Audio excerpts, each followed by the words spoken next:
Selamat datang di Podcast Sips, podcast yang menyuguhkan materi IPS dengan santai.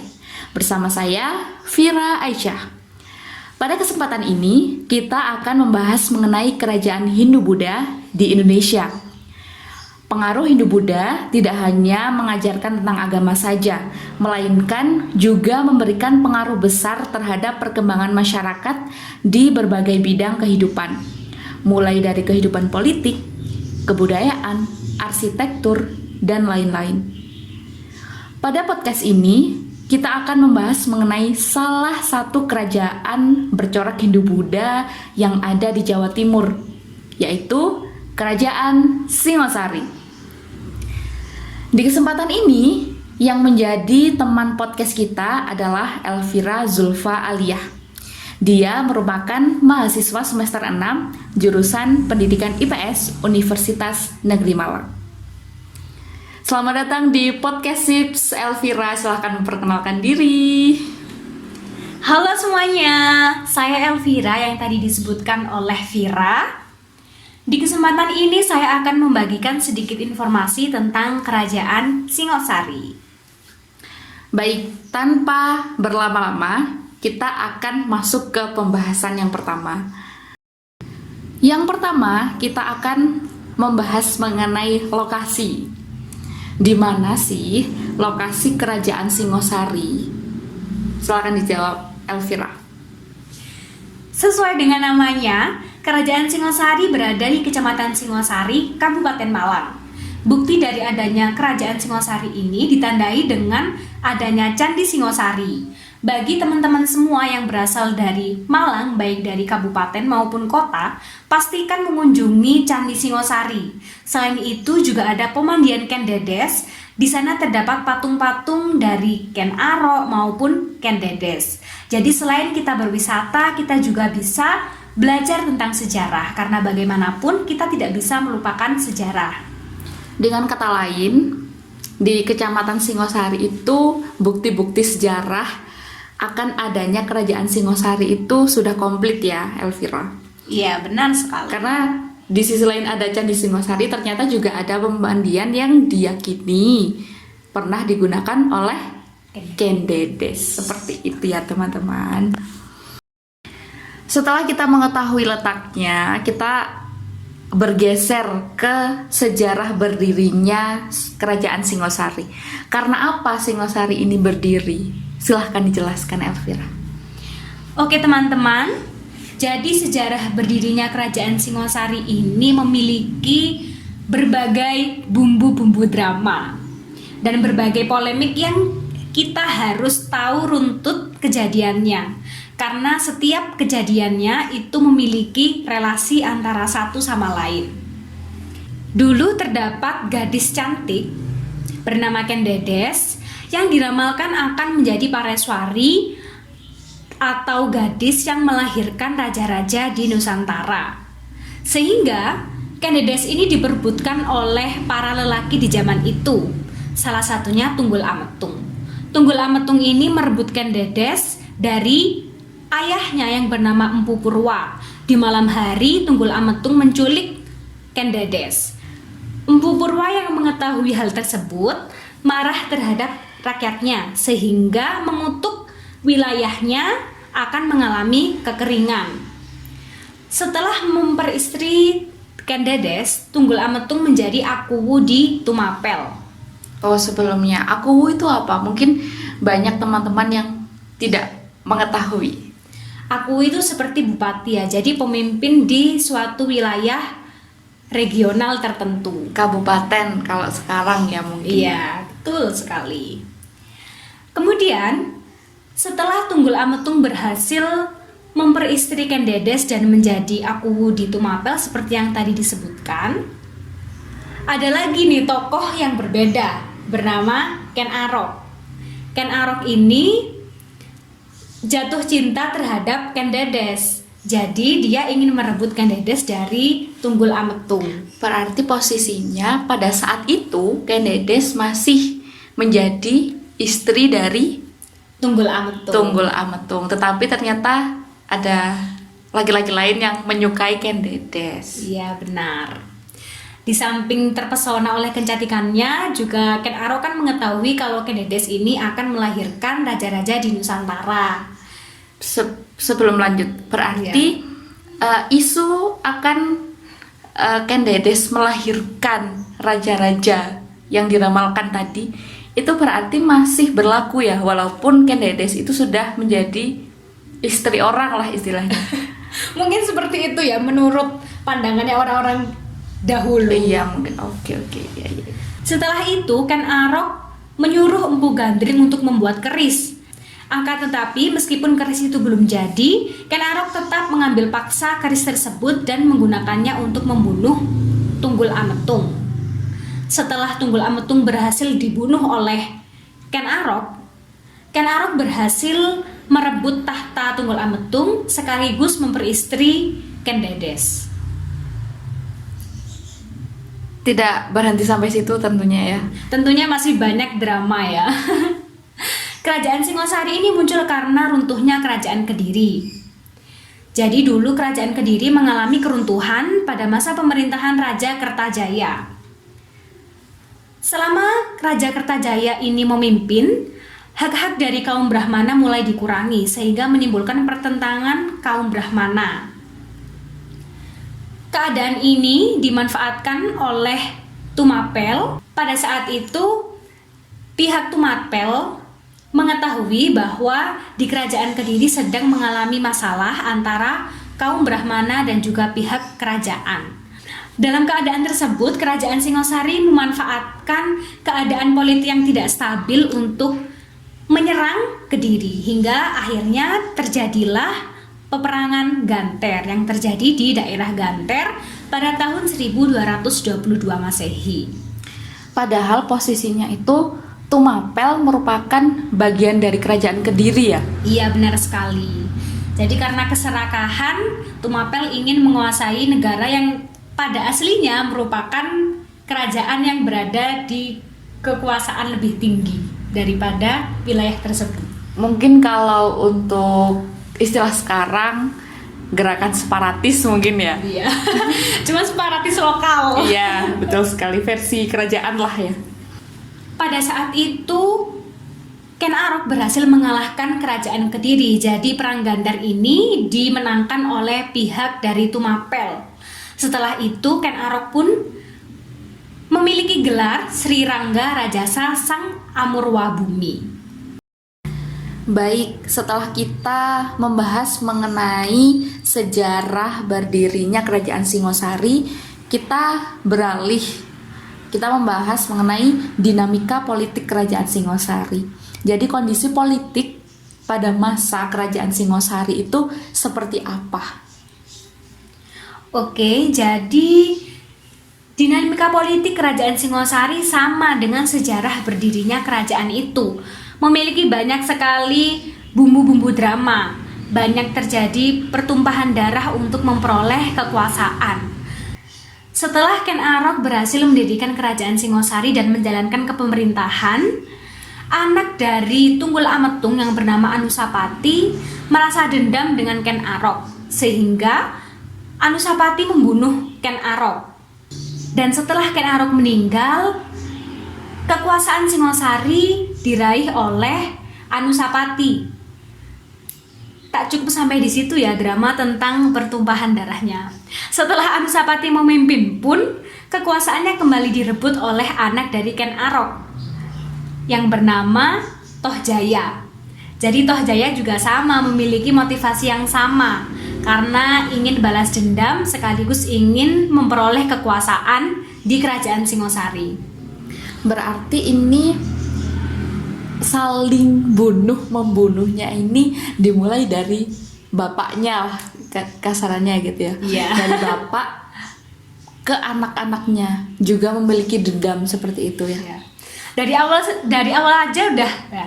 Dari awal saja sudah ada kebohongan ya di sana, mulai dari Tunggul Ametung yang menculik Ken Dedes, kemudian berlanjut Ken Arok yang juga melakukan hal yang buruk untuk memiliki kekuasaannya.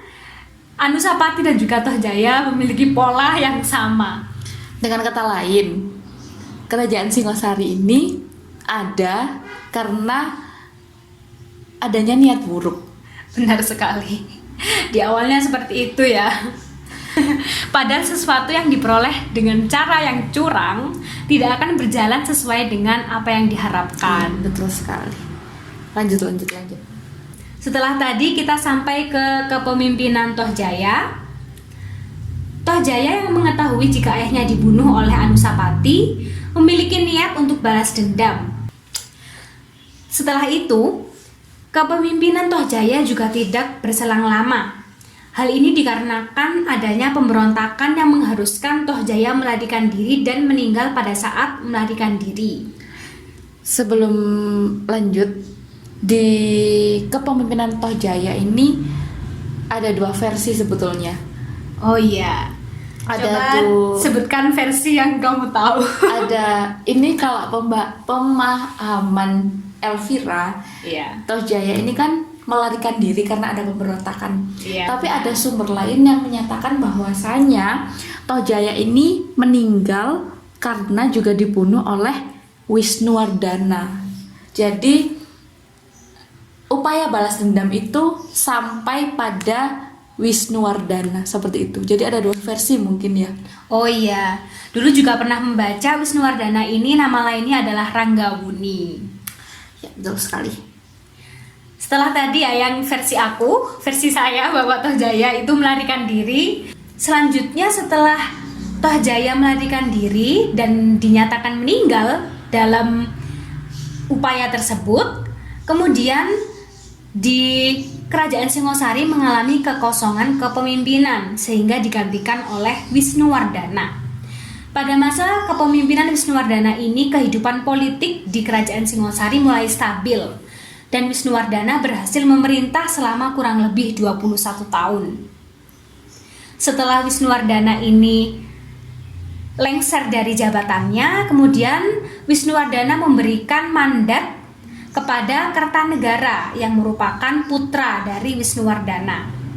Nah, di kepemimpinan Kertanegara ini Kerajaan Singosari mengalami masa keemasan. Masa kejayaan Singosari berada di kepemimpinan Kertanegara.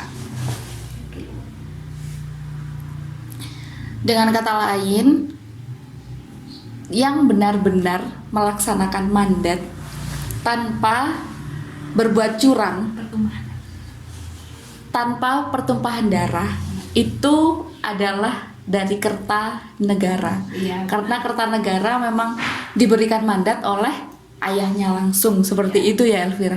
Benar sekali, dia memperoleh kekuasaan dengan cara yang baik, tidak seperti yang lain yang curang. Iya, betul sekali. Setelah kita tahu ada beberapa raja yang memimpin di Kerajaan Singosari, kita akan membahas masa keemasan Kerajaan Singosari. Jadi pada masa kepemimpinan siapa Kerajaan Singosari ini mengalami kemajuan yang sangat pesat? Tentu saja di masa kepemimpinan Kertanegara seperti yang tadi disebutkan. Bahkan selain pada saat kepemimpinan Kertanegara itu kondisi politik, sosial, dan ekonomi maju, Kertanegara juga bercita-cita ingin menyatukan Nusantara yang dikenal dengan misi Cakrawala Mandala Dwipantara. Untuk mewujudkan cita-cita tersebut, Kertanegara melakukan beberapa upaya. Yang pertama yaitu menyingkirkan tokoh-tokoh yang dimungkinkan menentang atau menghalangi cita-citanya. Misalnya Patih Raganata diturunkan jabatannya dan Banyak Wide disingkirkan menjadi Bupati Sumenep Madura. Yang kedua, mengadakan penaklukan ke berbagai negara. Misalnya tahun 1275 Masehi mengirim pasukan ke Sumatera Tengah yang terkenal dengan sebutan Ekspedisi Pamalayu. Tahun 1284 Masehi, Kertanegara juga berhasil menaklukkan Bali dan setelah itu menyusul daerah-daerah lain seperti Pahang, Sunda, Bakulapura, dan Gurun di Maluku. Selain itu, Kertanegara juga mengadakan persekutuan dengan Kerajaan Campa di India. Yang paling kita tahu dan yang paling terkenal itu adanya ekspedisi Pamalayu. Iya, benar. Ekspedisi Pamalayu itu sebetulnya apa? Bisa dijelaskan sedikit? Jadi ekspedisi Pamalayu ini merupakan upaya penaklukan ke berbagai daerah di Pulau Sumatera, terkhusus Kerajaan Melayu yang dilakukan oleh Kerajaan Singosari. Jadi Kerajaan Singosari ini ingin memperluas daerah kekuasaannya dengan melakukan penaklukan. Jadi pada masa Raja Kertanegara, berbagai bidang kehidupan ini di Singosari cukup maju karena dari bidang politiknya sudah tertata rapi, dari bidang militer sudah bisa mengirimkan pasukannya untuk dapat berperang untuk memperluas daerah kekuasaan. Iya, benar. Selain di bidang yang tadi disebutkan oleh Vira, tentu saja pada masa kepemimpinan Kertanegara, kehidupan ekonomi masyarakat juga maju. Akan tetapi tentunya keadaan ekonomi ini juga dilatar belakangi oleh pemilihan lokasi untuk mendirikan Kerajaan Singosari yang dulu dilakukan oleh Ken Arok. Jadi Ken Arok itu dulunya menentukan wilayah untuk mendirikan Kerajaan Singosari dengan pertimbangan di daerah aliran sungai. Karena dengan berada di daerah aliran sungai, masyarakat lebih mudah untuk melakukan kegiatan transportasi, jual beli maupun bisa digunakan sebagai sumber kehidupan masyarakat, irigasi, untuk minum, mencuci baju, seperti itu. Baik, kita sudah membahas mengenai masa keemasan atau masa kejayaan Kerajaan Singosari. Kita akan beralih membahas mengenai masa runtuhnya Kerajaan Singosari. Masa keruntuhan Kerajaan Singosari. Pada masa kepemimpinan siapa Kerajaan Singosari ini mulai mengalami kemunduran, Elvira? Wah, pertanyaan yang sangat menarik ya. Karena bagaimanapun kalau ada awal pasti ada akhir. Iya, betul. Kita untuk podcast ini kita sudah sampai di ujung karena kita sudah membahas keruntuhannya. Wah, sayang sekali sebenarnya. Jadi keruntuhan Kerajaan Singosari ini juga terjadi di masa kepemimpinan Kertanegara. Berarti selain di masa Kertanegara ini masa keemasan Kerajaan Singosari, juga ternyata sebagai masa keruntuhan juga ya? Iya, benar. Kemunduran ini dilatar belakangi oleh dua peristiwa besar. Keruntuhan Kerajaan Singosari ini terjadi akibat dua peristiwa besar. Yang pertama, perselisihan dengan Tiongkok yang menginginkan Singosari tunduk di bawah kekuasaan besar Kubilai Han. Penyebab kedua Kerajaan Singosari runtuh ini seperti yang tadi disebutkan karena adanya serangan Jayakatwang, keturunan Raja Kadiri Kertajaya yang menguasai Gelang-Kelang. Pada tahun 1292, ketika Kertanegara sibuk memperluas pengaruhnya ke seluruh Dwipantara untuk menyaingi pengaruh dinasti Yuan, kondisi dalam negeri melemah dan Jayakatwang memanfaatkan itu untuk menyerbu Singosari serta membunuh Kertanegara. Jayakatwang menobatkan diri sebagai penguasa Kediri dan mengakhiri kekuasaan Singosari. Meskipun Wangsa Rajasa akan merebut kekuasaan kembali melalui Raden Wijaya, namun bukan atas nama Kerajaan Singosari. Berarti ini ada dua faktor besar. Iya. Selain Kertanegara yang sibuk untuk memperluas wilayah, juga melemahnya pertahanan di dalam negeri sendiri. Iya, benar. Karena terlalu fokus pada satu hal, sehingga dua perkara tadi bisa muncul dan bisa meruntuhkan Kerajaan Singosari. Iya, jadi dulu pada mulanya Kerajaan Singosari berhasil mengalahkan Kediri dan di akhir Kerajaan Singosari juga diruntuhkan oleh Kerajaan Kediri. Oke, baik. Kita sudah membahas runtuhnya. Sebelum kita mengakhiri podcast ini, apa yang bisa kita ambil dari kisah Kerajaan Singosari ini? Amanat dari sejarah Singosari tentunya sangat menarik untuk kita pelajari ya. Di Kerajaan Singosari memiliki seorang pemimpin yang hebat, yang tadi disebutkan bernama Kertanegara.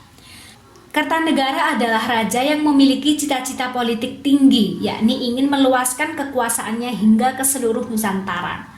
Oleh karena itu, Kertanegara banyak mengirimkan utusan atau ekspedisi khususnya ke kerajaan-kerajaan di luar Jawa yang tadi disebut sebagai misi Cakrawala Mandala Dwipantara. Berdasarkan sejarah kerajaan Singosari khususnya dari Raja Kertanegara, kita dapat mengambil pelajaran bahwa seorang pemimpin mempunyai tanggung jawab yang sangat besar. Seorang pemimpin yang bertanggung jawab harus memikirkan penduduknya seperti yang dilakukan oleh Kertanegara. Raja Kertanegara berusaha membangun persahabatan dengan kerajaan-kerajaan yang berada di luar Pulau Jawa untuk menjalin kerjasama pertahanan. Dalam kepemimpinan, pemimpin harus memikirkan kerjasama dengan pemimpin atau kerajaan lain demi keamanan kerajaannya. Jadi bukan hanya berusaha untuk memperluas wilayah kekuasaannya, untuk menunjukkan bahwa ia mampu menguasai banyak daerah.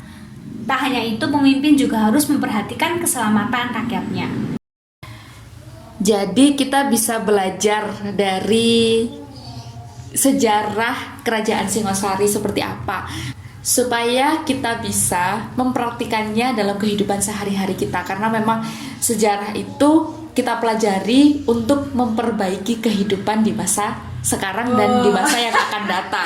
Benar sekali, sampai ada pepatah yang mengatakan bahwa sejarah merupakan kaca benggala untuk masa depan. Iya, betul sekali. Oke, kita sudah membahas mengenai kerajaan Singosari mulai dari awal hingga runtuhnya. Pembahasan kali ini kita cukupkan sampai di sini karena kalau tidak dicukupkan akan semakin melebar ya. Karena memang kerajaan-kerajaan di Nusantara khususnya Hindu-Buddha juga memiliki keterkaitan satu sama lain. Iya, benar. Di lain kesempatan kita akan membahas yang lebih. Mohon maaf bagi teman-teman semua kalau ada kesalahan kata dan juga kurang jelas dalam menyampaikan materi. Semoga teman-teman yang mendengarkan dapat memahami perbincangan kami tadi dan tetap semangat belajar IPS.